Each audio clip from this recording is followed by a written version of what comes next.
just a minute to settle your time. Put my headphones on. I think I've got it. Ready? Would you look right at Tom for me, Michael, please? And, yeah, actually, let me see your other glasses real quick. Okay. I want to see if the glare is a little better.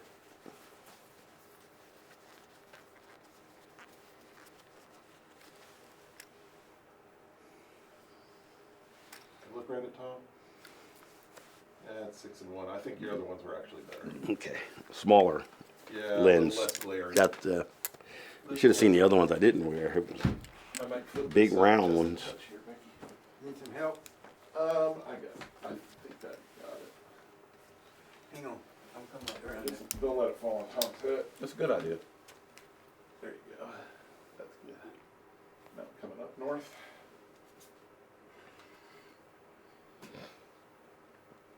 That might help a touch. You said tenants. Okay.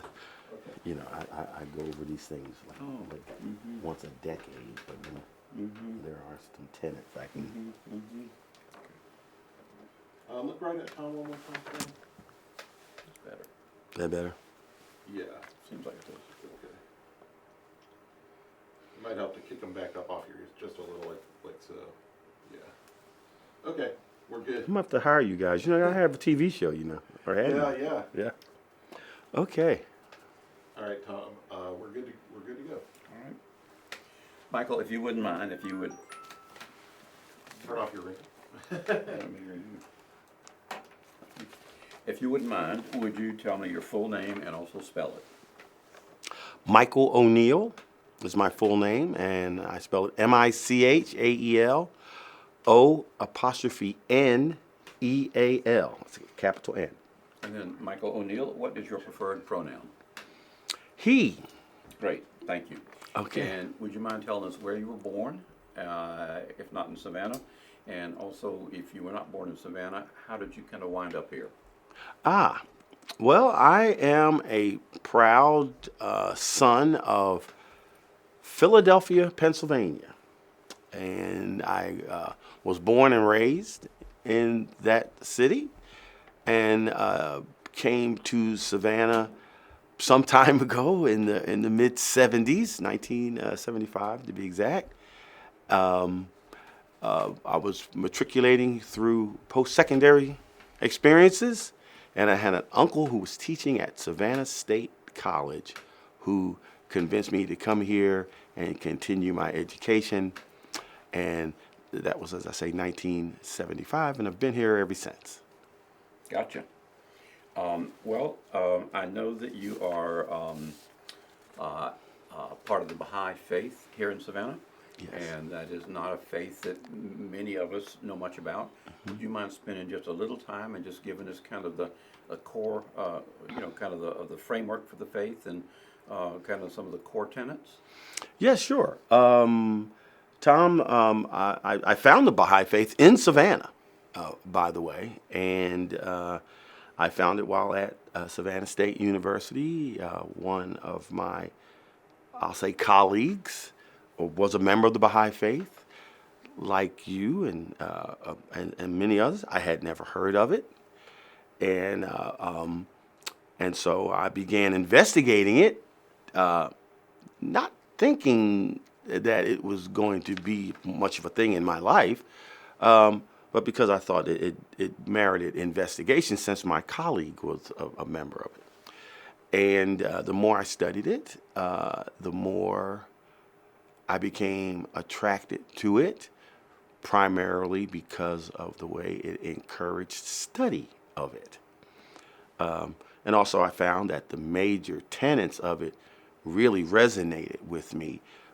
Primarily the tenet regarding unity.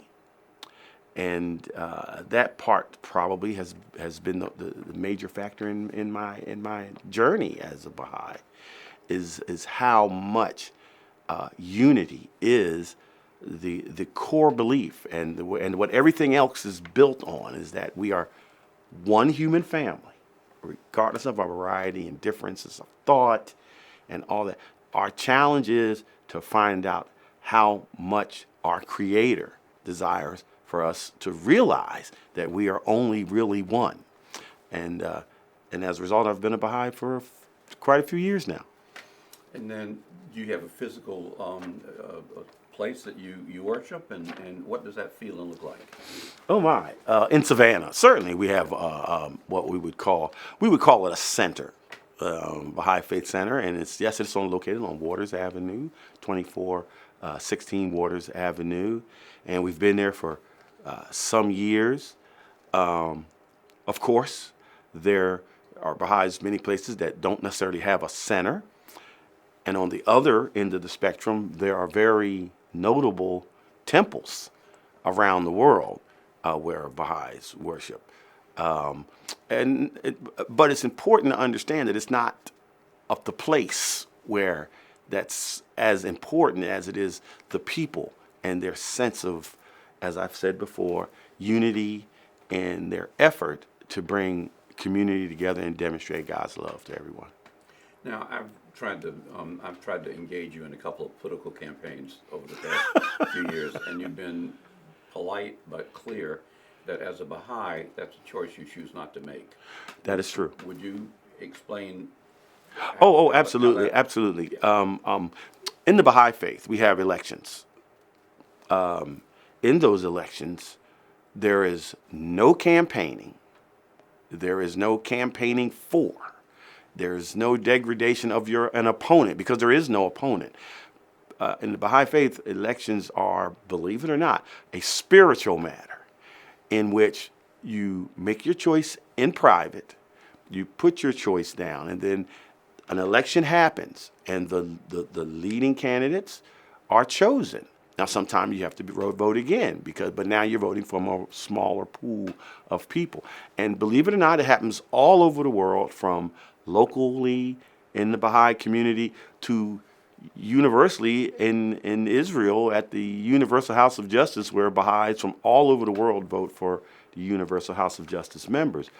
Once again, no campaigning, no division, which frankly, one could say our political process here is quite dividing. To the point where a person says, I'm one and then I'm the other, and you automatically, before you know that person, you have set up some divide between you just because of that process. So the process, in my mind, becomes skewed and divisive and works against unity.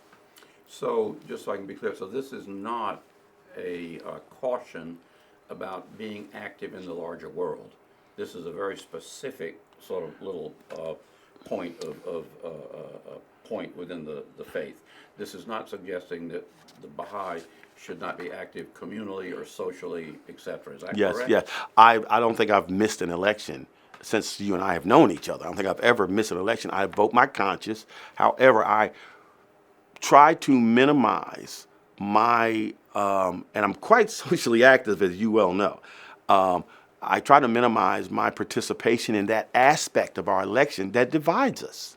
And currently, in my opinion, in the opinion of the institutions of the faith, elections currently do more dividing than they do uniting. Well, I do know that you're socially active, and Yes.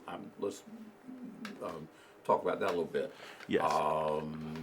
You are well known in Savannah for organizing something called Parent University. Yes. Do you mind describing how that got started and a little bit about where you've gotten to? Wow. Yeah, I remember talking to you some 27 years ago when I had the thoughts of doing this. As you well know, I worked for International Paper a long time, or was Unicamp at the time, as an electrician. And of course, you know, I'm the father of 4. Well, and now the grandfather of many, many, many. And one of the tenets of the Baha'i faith is individual investigation of the truth, independent investigation of the truth. And as an electrician at International Paper, I also had to study my craft before I would, it behooves an electrician to study a little something about what they're doing if they want to have a long career. And way back then, we were having some challenges. We were having some challenges in the community, and it was becoming divisive. And Floyd Adams was the mayor, if you recall. And I sat on a board that he had put together called the Human Relations Commission. And he came and asked us, because people were talking about all kind of things like boycotting and things of that nature. He says, what can we do to do that? So my background as an electrician and as a Baha'i in believing that independent investigation of the truth is really important. You can't just go by what people say. Said, well, why don't we come together and kind of study the issue instead of just reacting to it? And that seemed ridiculous because there's a thought that there are people who are in the know and people who need to be told what the know is. I said, well, let's bring all of them together and let's really figure out what the know is. And so I began to invite people in small groups who would listen to me to let's form cadres of people who come together for the sake of learning, for the sake of understanding what things really are. And of course, it didn't seem like it was possible. I've talked to you about it. It seemed like kind of like I don't know, pipe dream maybe that you could get people to come in just to learn without having some kind of alternative motive for doing so. But what we found is that when people are respected in a learning process, that's something we all love to do. And 25 years later, Tom, after that first initial learning session at Garrison Elementary, in 2000, we have now, we do this literally all over the country and some places internationally. And what it simply is pursuing knowledge independently. So parents create the topics, they attend, so we may have a lot of topics and parents come in and they attend the topic that they want. And as a result, and to make that possible, we provide childcare for them, we provide refreshments, and all we want from them is their feedback. What do you want Parent University to look like next time or down the line? That creates a sense of ownership in the community. So it's not the teacher and the student so much, it's that it's protagonist. Everybody is doing their part to make this thing successful. And as I said, we celebrated our 25th anniversary earlier this year. So it's been quite a journey, Parent University. And once again, it started in the living room of a Savanian, and now it's across the country and even going international. Would you be able to? Sorry, real quick, Mike, would you mind putting your phone down? I see it a lot in the shot when you're moving. Okay. Sorry. Would you be able to guess roughly how many people in, let's say, Chatham County have participated over the 25 years? Oh, it's well more than 10,000. You're probably closing in on more than that. But in Chatham County, and I'm talking independent people, not people who have participated multiple times, because some people come and they want one. They want one class on macrame or something. But then some people come and this experience of being in a learning environment that is not judgmental, people fall in love with it. And we have Parent University folks who have participated in the activity since 2000, still attending. Now, of course, they're probably sitting in there with their children and grandchildren now. We have Parent University sessions that have 4 generations of participants in them. Yes, this is true. I can give you names. And because the environment is so conducive and joyful around learning, that it becomes a joyous something you're looking forward to, as opposed to something you're required to do by law or because you're expected to do it for a job or some motive like that. So this is an idea that in many ways grew out of a core Baha'i tenet principle. Absolutely. And over 25 years, you've carried it forward to be in this community a bit of a major force, if you will, for particularly parents who use the public schools to learn more about their children, learn more about themselves, learn more about their community, learn more Yes. about the school system, learn Yes. more about how to relate to the school system, et cetera, et cetera. Yes. And you've now branched into other cities and towns. Oh, absolutely. We're everywhere from Florida to Illinois, north and south, and everywhere from the East Coast, the Atlantic, to California on the Pacific. We are literally endeavoring across the nation. Now, not everywhere is as robust as Savannah yet. We have projects at various levels of development, but they're all parent universities and they're all working off of this model. And which is most important is that we understand that parents are the primary consideration. They're not secondary. They're the primary consideration. We understand how important children are. As a matter of fact, we're doing it for the children. But we realize that if children are being guided every day by parents who are less than their maximum effectiveness, the odds of those children realizing their full potential are pretty small. And so we have simply shifted the focus to the element of the family that the children are most exposed to. With our premise is if that element is sound, that the children have a better chance of being sound themselves. And there's lots of evidence to prove that. Are there other people in your congregation that are doing things, probably not as dramatic as this, but that are clearly doing things for the greater good, either in our community or maybe outside of our community? That's a great question, and I'm gonna approach this question carefully, because everyone has their role. And so you see something like Parent University, you go, wow, that's the way to go. But then there may be one neighbor that you may need to do a service for, and that's your thing. And that is important in the community. Something like Parent University, over 25 years, gets a lot of light, a lot of press, and something like that. But the very core of the Baha'i faith is that you, through all religion, is to serve others. So this is not just pontificating. This is not just talking, which unfortunately happens quite a bit. This is action. There is a thing that Baha'is talk about very often called social action endeavors. And your measure should really be your deed and not your words. One of the quotes that Baha'is use often is, let deeds, not words, be your adorning.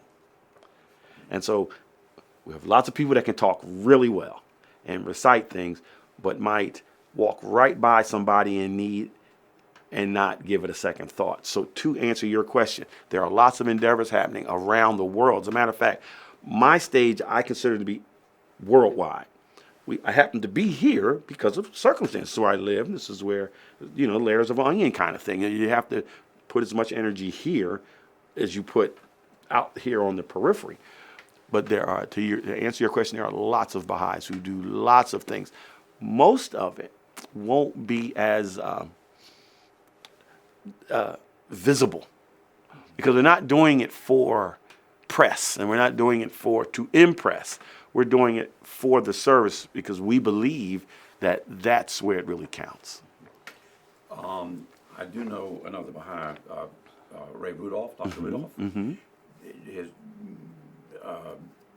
Has he been involved outside of faith in medical mission work or other things that you would know of, or is he? Dr. Rudolph, his wife, many other colleagues. Once again, he's helped with Parent University. He's helped while he was active in the medical field with the American Cancer Society. We think it is just as important to clean up the trash where it was needed to do something very illustrious and well known.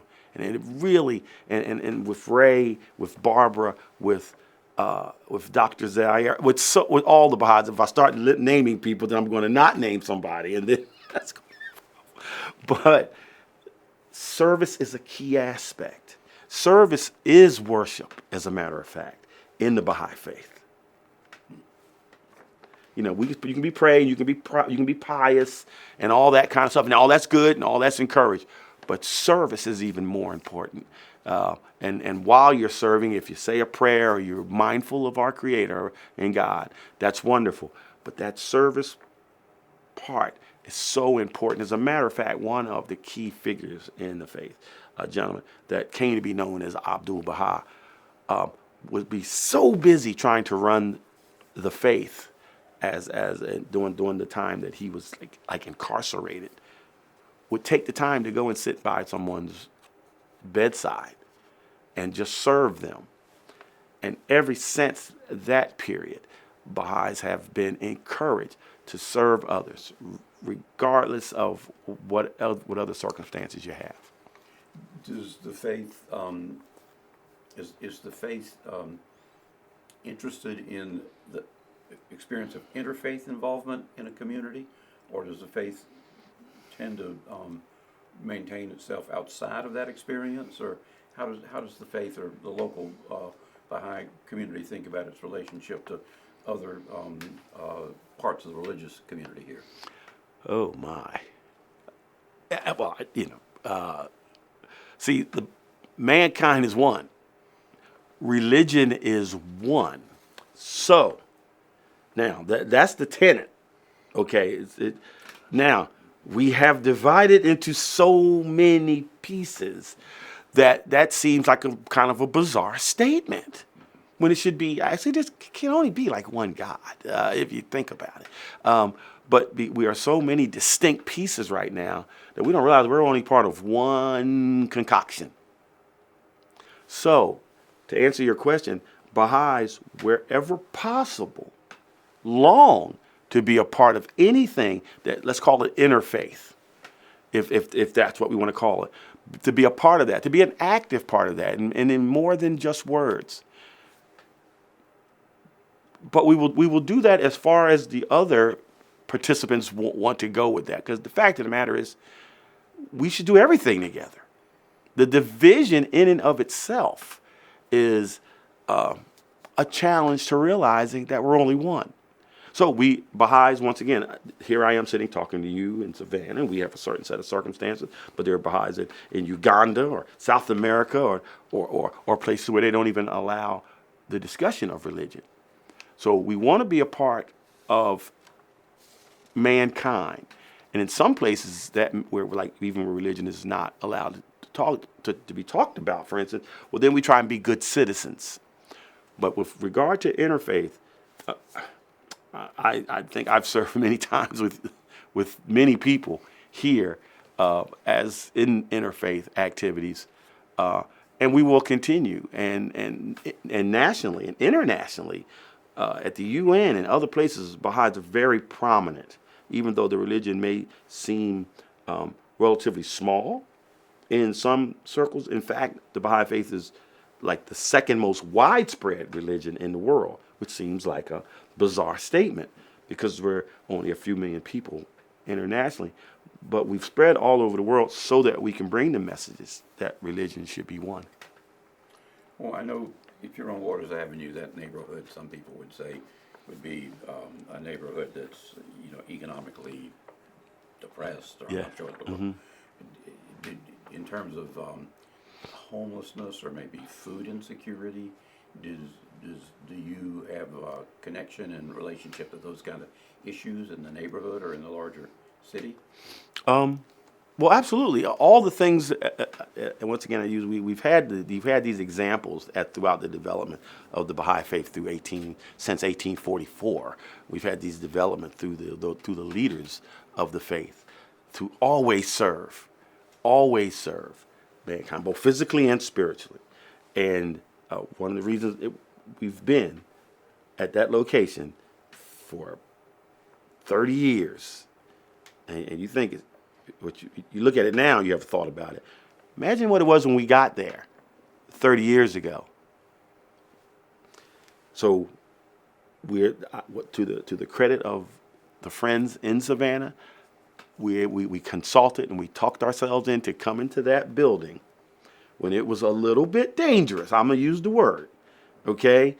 And we have been there that whole time. Now the community is changing, you see, but we get to regard ourselves as an anchor in that community because you go where you're needed. You can't just go where it's convenient. So we go where we were needed, and we've been there. And by the way, we've served scores and scores and scores of young people in that area, which I'm not sure that there are services that you could do that are much more important in the development in Savannah than serving young people in that particular location than what we've been able to do over the last few decades. Now, once again, it's quiet. It's not to draw attention. It's not to get camera shots. It's because it's what's needed. And by the way, and as a result, we've seen lots of tragedy in that particular area. But we put ourselves on the front line, and we expected that to happen. But to your, we do kind of go where we're needed. So you made a conscious decision as a congregation. Oh, yes. Pick a spot Oh, yes. that was in a tough place. And- Well said. And just, we're gonna be here, it's gonna come to us, we're gonna go to it, Yes. we'll see what happens. Yes. Yes. Not that we move forward without fear, like any human might. Not that we haven't been a little, or some of the friends might be a little intrepid, a bit afraid about what's happening outside while we were in saying some prayers or cooking some food and there's shots or something like that. Not that we have not been without fear, okay? But we rely on faith that we're doing the right thing, and if even should something, and things have happened, and if even something should happen, that we will know that we were here trying to do the right thing.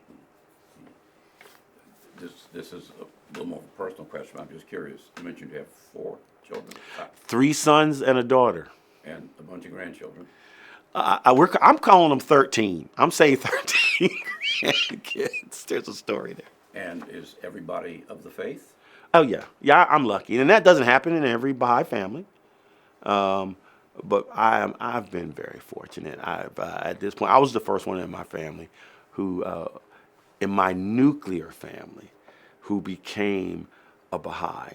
And now, of all my brothers and sisters, all but one are Baha'is, and I consider that a great blessing. And all of my children are Baha'is as well. And would some of your children have the same commitment to both faith, but also to service, larger service? That's a great question. And the way I'll answer that, I'll say is everybody has a unique connection with God. Now, they can be somewhat similar to me in the way that they express it, or they could be very different. But what I can tell you is that each one considers themselves a Baha'i. And try not to be too daddy biased. I've seen each of my children serve, and I have felt the sincerity when they pray. And I've seen them. You're praying, you're listening to what's happening with your child, and I know they have a close relationship with God. I know they do, and they call themselves Baha'is, and we have served together. However, each color in the crayon box is a little different, and that's okay or even encouraged. Gotcha.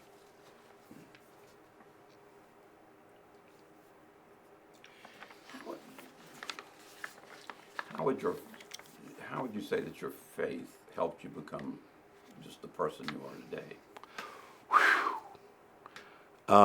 It was a journey. Even after I declared myself a Baha'i, I certainly had a lot of work to do, and as I do today. But I even had more to do at that time, and it is the aspiration. It is the point of adoration for me. If I can become a good Baha'i, then my life was worth it. As a result, I have embraced service and embraced integrity and embraced so many things that I probably would have been a little less attached to. So it is. I got married because I was Baha'i, and I found a young lady who was willing, and I got married, and at 20 years old, and and we've had children, and we've taught them all be Baha'is.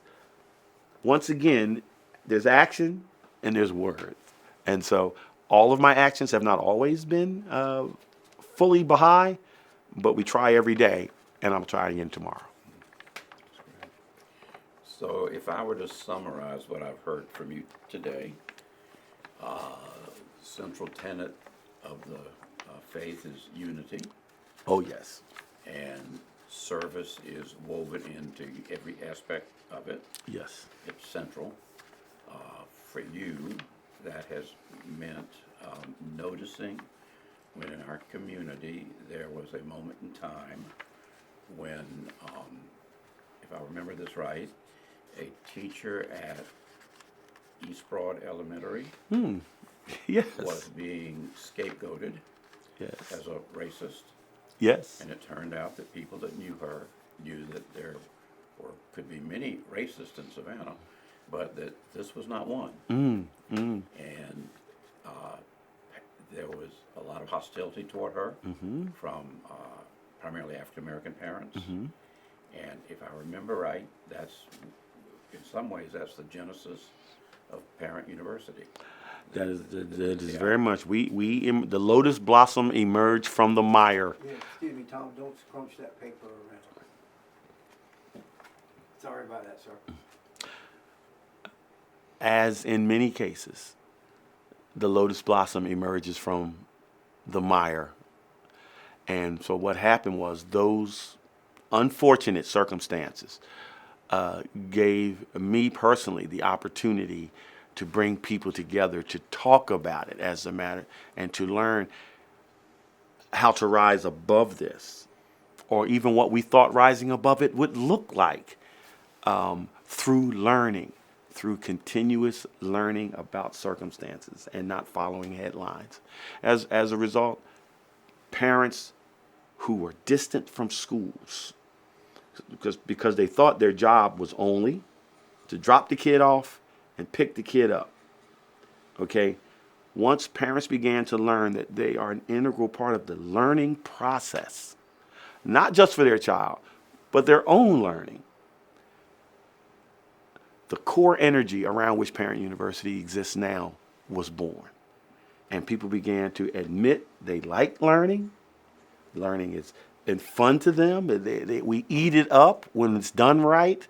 And here we are 25, 26 years later, thousands of parents around the country. I must say that, yes, I had a hand in starting it, but the parents are the champions.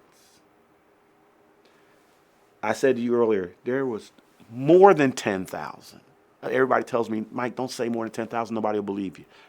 But we've had that many thousands of parents come through here, rain, shine, for 25 years, and they have been an inspiration not only to Savannah, but places in Chicago, places in Oswego, places in California, places in Florida. So they are the real heroes of this story, and I get to be amongst them. Well, it seems like it's a perfect story about faith in action. Wow, yes. You had no idea how much action would come, but Yes, you sir. used your faith Yes, to take a step, yes, and one step has led to another. yes, yes. And here we are today. And I still use the same premise. Move on faith. Don't be attached to what happened yesterday.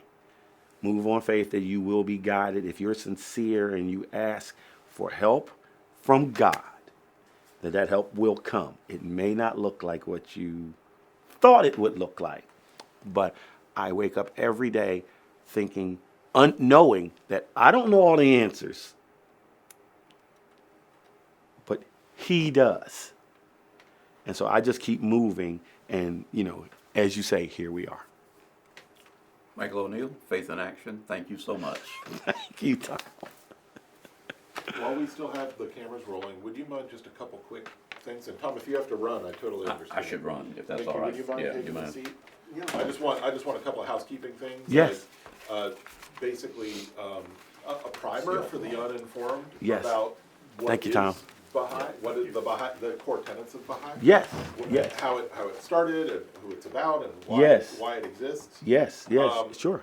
Maybe we'll start with that. And also, I just sort of want, I don't know that you gave it, you and Tom know each other so well, you kind of just jumped into Parent University. Yes. A primer on that as well, just what that's about, what your mission is, and that Okay. kind of thing. So take them one Okay. at a time, but tell me Okay, if you so would, and ignore I'll me. start with about Baha'i faith. That's great. Okay. Yeah. Okay. Oh, okay. And Yes, then yes. if you could take the phone and sort of pocket it. if you don't Okay. mind. I'm sorry. Just got Go and do what you gotta do. some notes here. Yeah, yeah. Yeah, so I can say so some of the tenets, Real general. I real mean, real general. Yeah, just to sort of get us acquainted I did with touch them. I did touch them. a general understanding, if you will. I mean, there's a lot more to anything Oh, my. that we can do here Oh, today, goodness. but you know what I mean. Just sort of like I understand. your Well, elevator pitch about what so the faith is. and Tom and I somewhat talked about it. The Baha'i faith is essentially a religion centered around the unity of the human race, and that there's one human race, and that there's one race, and that's the race that was created by our Lord. And until we get there, no one religion will ever be able to do what it even claims to do. Baha'i faith started in 1844. I tried to reference that one time. The Baha'i faith was started in 1844 in what we call Persia, what was called Persia at that time. And its initial prophet or manifestation at that time was someone called the Bab, who was executed for some of the things that he taught. Some of the things that he taught was things like men and women were equal. Doesn't sound that bad of a statement now, but it's enough to get him killed. As well as there should be things like harmony of science and religion.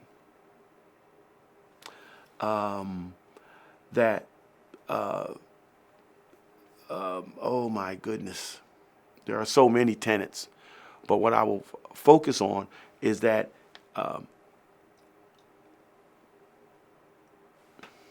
there are so many. I'm going to take a break fine. Yeah, yeah, no problem. because there's just so many that I said, well, I'm going to leave one out, and I'm going to say these things. Was the Bab also known as Baha'u'llah? Is that right? The Bab, the one I was just about to say, and the Bab said, after me, there's going to come another. That was Baha'u'llah. Got it. Okay. That was Baha'u'llah. So the Bab came first. It's like John the Baptist, kind of. If you were looking for like a Christian equivalent, Okay. it would be Tell like. Mickey this stuff. This is great. Oh, okay. Yeah, yeah. So what we talked about so far was, first of all, is that mankind was one, and that this was the time that for all the religions to come together and work together. That was the most important thing, and that he was bringing the message for that to happen. Well, a lot of people where he lived did not agree with that, so much so that he was executed, which is a whole miracle story in and of itself. They had to do it twice. But one of the other thing he said, and we'll just go right into this, is that a prophet, a manifestation was going to come shortly after him. That was going to be the person to establish the next world religion. That would unite the religions. He would bring new tenets, new teachings. And shortly after the Bab's execution, one of his adherents became known as Baha'u'llah, which means the glory of God. That's what that means. And Baha'u'llah said that he's the person that the Bab was speaking of, and that those people who had became what they called Babis at that time should now turn to him and become Baha'is. tens of thousands of Baha'is were killed because of some of the things that Baha'u'llah said that the current Orthodox and the current religion found untenable, to say the least. And Baha'u'llah was put in prison for the rest of his life. Prisons that ended up sending him to places like Constantinople, Adrianople, which is something else now. And he ended up in this country that some of us have heard of before, what we now call Israel. Was Palestine the place. And he was put in this prison in Akka to spend the rest of his life. But of course, he was let out to live in that area, but he was always a prisoner. And over from like 1860s, for 1863 and later to 1890s, Baha'u'llah lived in Akka, and the Baha'i faith grew to be a worldwide religion because people would come there, hear his teachings, and go and spread it. Now, among his teachings, these were the teachings I was talking about, was the equality of men and women. I keep saying that because it may not sound like it did then in what we now call the Middle East, but then it was just an insane thing to say that he also said we now will make independent investigation of the truth supersede the priesthood. Because before then, you had to be educated and taught by someone who was what we call clergy. Baha'u'llah said you should study the holy writings for yourself. Thereby, all people need to be educated. And if a preference in a family needs to happen between a child who was a boy child and a girl child, send the girl child to school. See, these things that were said were just like such an outrageous statement to make. And then all the children need to study for themselves and learn what has been said in history and religious history and what prophets are saying, what he's saying today. So I stay on education because I'm feeling real talking about the educational piece right now. He also said there should be one world language. Remember, this is in the mid 1800s that he's saying there should be one world language. And many other things that happened. And as a result of some of the things that he said, he stayed in what we would call sequester prison for the rest of his life. And while this happened, on Mount Carmel, guys heard of Mount Carmel, in Haifa, Baha'u'llah established the Baha'i World Center, which is there till today. And at the Baha'i World Center, Baha'is all over the world get guidance from the Universal House of Justice, which Baha'u'llah told his adherents to establish. And so the Baha'is all over the world are communicated with through communications with the Universal House of Justice and institutions that have been established to make sure that the Baha'is stay one faith. Once again, this is important, that faiths, of course you can believe whatever you want to believe and be whatever faith, but however, at some point, religion has to become one if it's going to unite the planet. And so this is, I've said things about the equality of women and men. I've said things about education that are important. The economies have to become just around the world, and so many other tenets that I don't want to read down a list of tenets, but so many tenets that Baha'u'llah brought over his many years of life. And at his passing, his oldest son, who we call Abdul Baha, and I referenced him earlier. Now, Abdul Baha became the interpreter of his writings. Baha'u'llah wrote over 100 volumes during his incarceration. Oh, yes, yes. Some are still being interpreted. And that he left Abdul Baha to interpret what he could and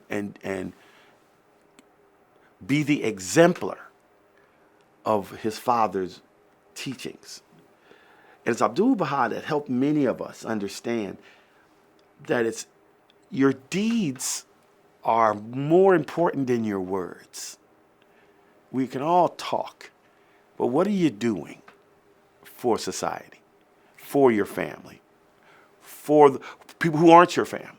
What are you doing? And Abdul Baha demonstrated that very well up until like 1921, because Baha'u'llah, I could say, died in 1893. Hope I got that right. But Abdul Baha died in 1921. And then Abdul Baha left his grandson, Shoghi Effendi, who really built the faith up and did it all from Haifa until 1953 when the Universal House of Justice was established. And so today we have Baha'is all over the world. As a matter of fact, many years ago I heard it was the second most widespread. As a matter of fact, it was printed. It was the second most widespread religion in the world. Now, does that mean most voluminous? No, it doesn't mean the most people, but it means Baha'is are everywhere. And I personally, myself, have been to like 15 countries in Africa and in Asia and the United States and North America. I have been every country I've ever been. There have been Baha'is who would actually take me in, and we would talk about where the faith is in their country and how we can be a service. So and as of today, I have the good fortune of my family continuing to regard the faith as their father came to regard it over 50 years ago, actually, now. And we continue. That's, so, and it's wonderful. I'm seeing this picture of people everywhere. Is there currently today, so that's the oneness, right? So is there a place today on the planet that would be considered the sort of center of oneness? Yes, it's in Israel. It's on Mount Carmel. It's in Haifa on Mount Carmel. If you were to visit Mount Carmel, you would see on it some large superstructures that, by the way, now Baha'u'llah, remember, came there as a prisoner when it was Palestine, just to show the miracle. Now today, the Baha'i World Center is located right there in Mount Carmel. It's one. If you were just to look up Baha'i World Center, you'll see, and that is the World Center. That is the heart of the Baha'i faith. However, everywhere where there is, every continent, there's a Baha'i structure called a house of worship. We have in the United States or in North America, there's a place in Wilmette, Illinois. Santiago, South Carolina, South America.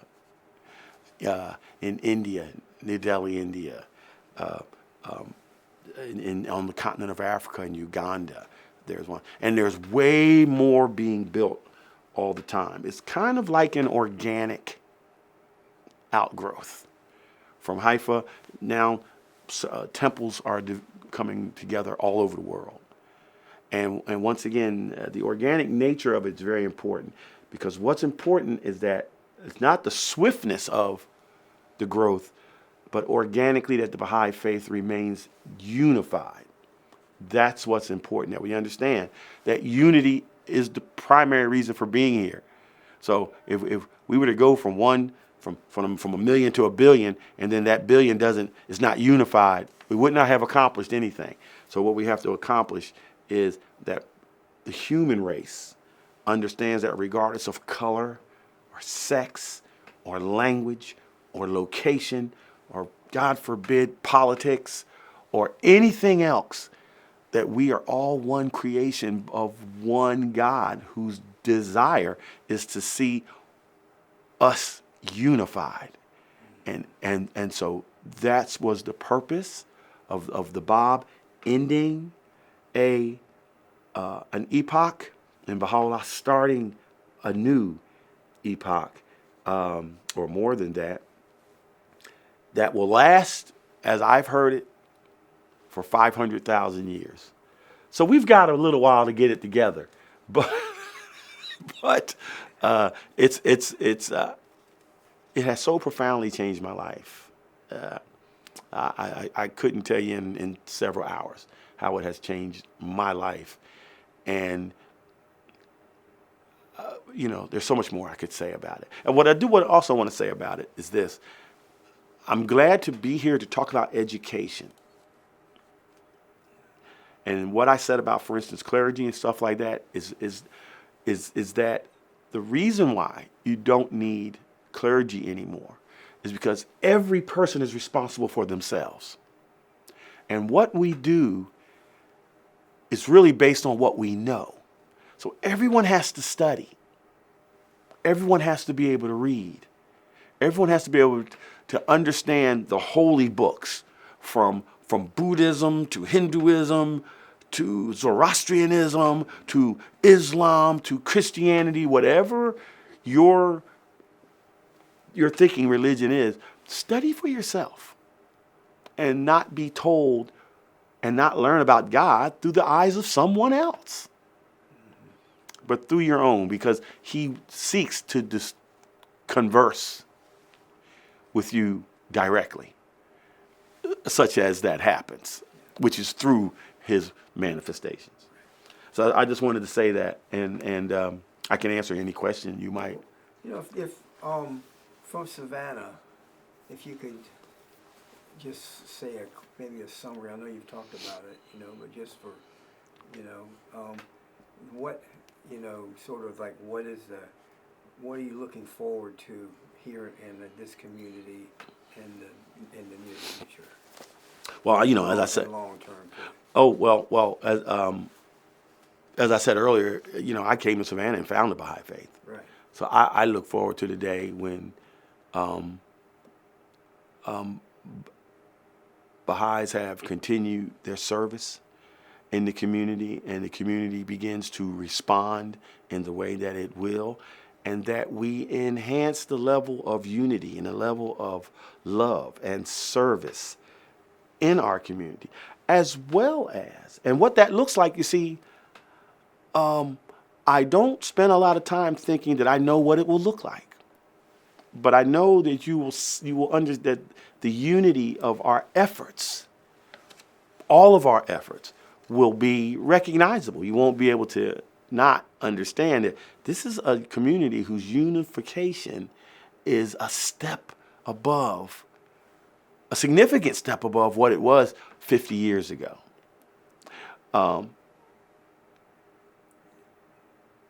And that not only is it unified, but it sees all of its citizens as people to be served. Rather you are extremely wealthy, or rather you are not so wealthy, or rather you are poor. That we will see each other as brothers and sisters who we want to experience the best life that they can, wherever they are. And so for different people, that looks different. And that also, we are consulting. And I didn't use this, and I really wanted to. I don't have to worry about knowing everything. I don't have to worry about knowing everything. In the Baha'i Faith, there's this thing called consultation. And what consultation does is consultation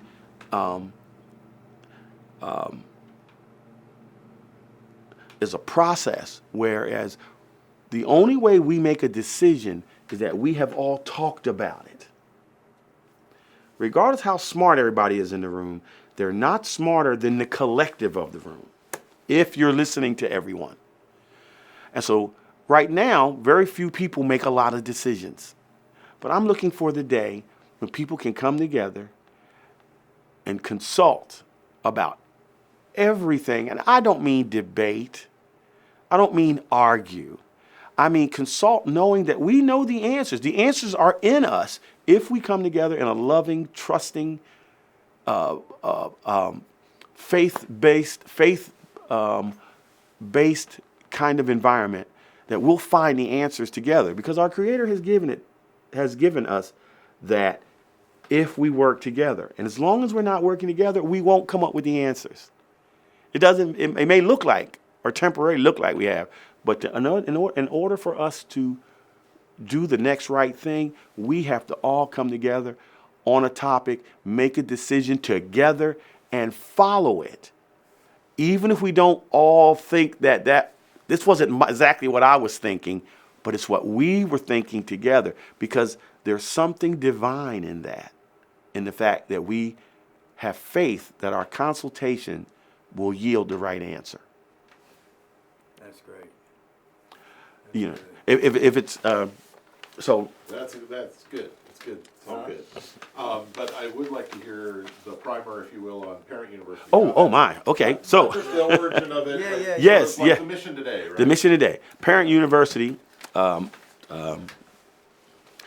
University, as we said earlier, was something that was brought to the community many years ago now, to help with a particular situation where parents and the community was at odds with the schools over a particular event. It was that particular event, but it could have been another, because like when you're sitting on a powder keg, it's always like liable to blow, right? So what we did was we created a space where people could come and talk about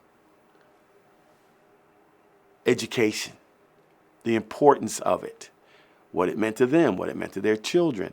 And so to do that, we had to bring groups together and consult and say, what would that space look like? What would you trust? The parents shared their thoughts. School people shared their thoughts. General community citizens shared their thoughts. And as a result of that, we came together 25 years ago and formulated this thing that we now call Parent University. And what happens there is parents come there, they're treated well, they're consulted with, we ask for their feedback, they're given an opportunity to attend classes that they have suggested. Very important. They have suggested these classes, and they get to choose one of those classes, and they go and attend the class. Then we come back and we debrief. We talk to each other. What did we learn today? What would you like to learn going forward? And while this is happening, or before we have this debrief, their children are fed. Their children have received child care. We have fun. We may have prizes, things of that nature, to make the day look like a social event that's not just about learning, but about building community. And as a result of this, we have been probably to 20 different schools in Savannah, several schools multiple times, and we've enlisted. I can't even begin to tell you how many classes we've had, because people ask for a class, we put the class in there. And some people might not think it's a particularly academic exercise. The class might be Zumba, or the class might, because you have to be physically healthy as well as mentally healthy, right? The class might also be scholastic standards, what a parent needs to know. It could be and everything in between and outside of those things. But the important thing is the parents asked for the class. So now they are in the process. They're not just being told what to do. And what we found is that when people feel as though they have ownership of process, they're a whole different animal.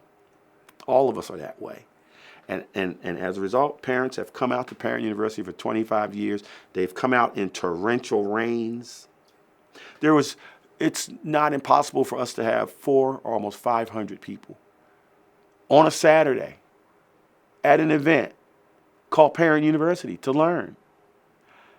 So I don't know if you're familiar with a lot of school activities, but more like 10 or 15 might show up. We're talking hundreds of people. We just recently did a program in another city that had 470 people. So then at the end of a period, we'll say a year, an academic year, we are careful to make sure that parents feel rewarded. So we have a graduation for our parents every year. And you can graduate every year. Even if you graduated a year before, you can graduate the next year. Some of our parents have walked to graduation 20 times. Why? Because learning is continuous. It doesn't stop when you got your first diploma. Unfortunately, we're under this impression is my learning stopped when I finished school. But learning never stops. So what we have showed parents that you can learn every year, and we will reward you every year if that's what you want, because we want your child, your neighbor, your constituents, your friends to see that you are engaged in learning perpetually. And that's what Parent University has become, is in its 26th year, a model of continuous learning. Well, that's amazing. This is all non-sectarian. It's not based Oh my. on. I mean, it's an outcropping of your faith in Baha'i, but it's not a Baha'i initiative per se. It is important. It is very important. Oh, I'm sorry. It is very important when you're doing service that you're doing service for the sake of the service. If you are doing service to enroll or to heighten the regard of your faith, your service isn't worthy in our manner, in our thinking. Service is important when you're doing it for the service of humankind. We are all brothers and sisters, and we do that service for that purpose. If you do that service in that vein, people may ask you questions, and at that point, you honestly answer what you think. But we are not doing a service because you're a Baha'i or because we want you to become Baha'i. Now, there are events where, sure, this event is to talk about Baha'i faith. If you're interested, come on in. But something like a Parent University or a service, that is a social action that we are doing to address a need in the community. And it does not have, there's a word that that people do when they go around and give away blankets because they want people to join their church or something like that. That proselytizing. Yeah. Proselytizing. It is if we are proselytizing, we have really done an injustice. Because something we could have done that was beautiful, now you've kind of scarred it with an underpinned motive. So no, I have worked very hard in my own quiet moments to make sure that I'm not doing this in order to persuade someone to do something that they didn't want to do. I'm doing this for the service, and I believe that our Creator will use this and mechanisms that our Creator uses to make happen what needs to happen. So no, there is no requirement. There's no requirement of, as a matter of fact, you don't even have to have children to participate in Parent University. What we realize is that our children are raised by more than their parents. There's the neighbors, there's the teachers, there's the merchants, there's all the other adults in the community. If they realize that they're also in charge of the development of our next generation, things would be a lot better. And so if you come to Parent University, all we ask is that you're interested in the success of our community and our children and our schools. That's pretty much what we ask. It's all about giving. It really is. Giving it, your heart has to be in the right place. You can spoil it so easily by having an ulterior motive. And we hope that people don't. And it's not that we might not all have one at the beginning, but we hope over time you come to realize that it's the giving that's the magic. It's not the things that you may have thought initially. And when nobody's perfect, but you do the best you can. Well, that's beautiful stuff. Thank you, Mike. yeah, man. That's Well, awesome. Thank you, We guys. kept you plenty long. So Oh, my. And Gene, I normally run out of things to say. You don't believe? I'm gonna cut here. That was a joke. I don't know if I've ever run out of things to say.